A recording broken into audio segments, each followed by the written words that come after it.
Joe? Hey, Flaky. Hey, Flaky. Ayaw, Flaky.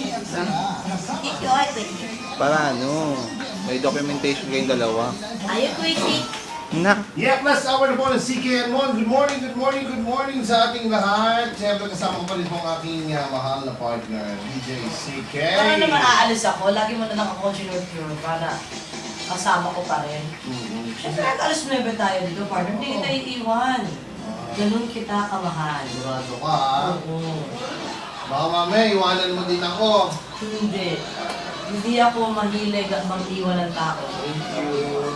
Salamat. Mahal kita. Last hour, written portion ito. Oo nga, ito Pero mag-share pa rin tayo ng mga trivias. Oo naman. Meron tayong health and wellness. Of course. Na instead na Cooking. cooking Session. churba, cooking churba, cooking recipe na i-share sa atin DJ CK. Ang gagawin naman natin ngayon ay i-share si DJ CK ng trivias regarding with the health and wellness. Pero parang partner, parang may binabasa ka dyan eh. Hindi kasi ito, kung nga, balik tanaw lamang ito. September 26, 1913, Yeah. Asociación de Damas Filipinas was established.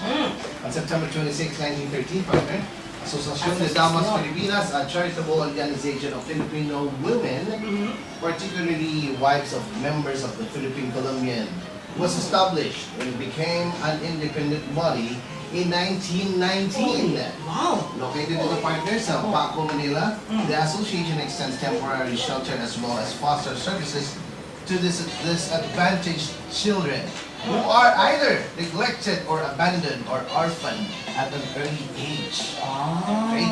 So ang settlement ito was raised by fire, nasunog pala ito, on December 3, 1998, resulting in the death of 23 children, and 5 house parents. Ito ay na-restore partner immediately through President Joseph Estrada and inaugurated on February 14, 1999. Again, what is the name of the institution?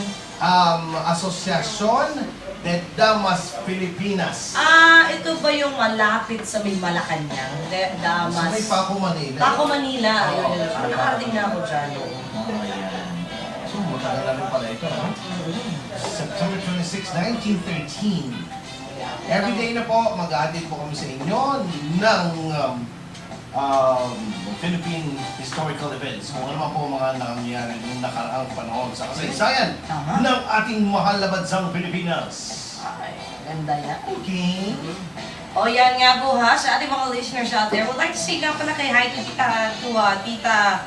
Tito Joe pala yun. Hoy, sa Bawan! O, sa Alagao, Barangay Alagao. Hindi sila nakikinig. Tsaka si Tito Fabing. Ay, Tita Fabing. maraming Hello. salamat. Thank you Tita so much. Fabing, good And morning. Tito Joe, hello po. Ayan na nga po ang pinag-uusapan natin for this morning. Wala tayong cooking session ngayon, partner. Instead, syempre si Teddy Arlo naka-discarte ng kanyang health and wellness kanina sa Plaza Mabini. Kasama natin si Sir Ninoy Javier, Alain natin kasama Presidente ng Aerobics Club. Ninoy Aquino. Diba? Galing, ha? Presidente rin yan Oo. ng Aerobics Club dito sa Batangas City. So, yun ang ihatid natin this morning, bago tayo magpunta sa ating horoscope. At syempre, si Madam Mantra nandito na. Ha? Ready na. In fairness, Fully makeup na po siya. Ang suot po ni Madam Mantra ngayon sa kasalukuyan ay talaga po Mamaya na natin yung one Mamaya yan. na? Mamaya di-describe bago siya magsalita.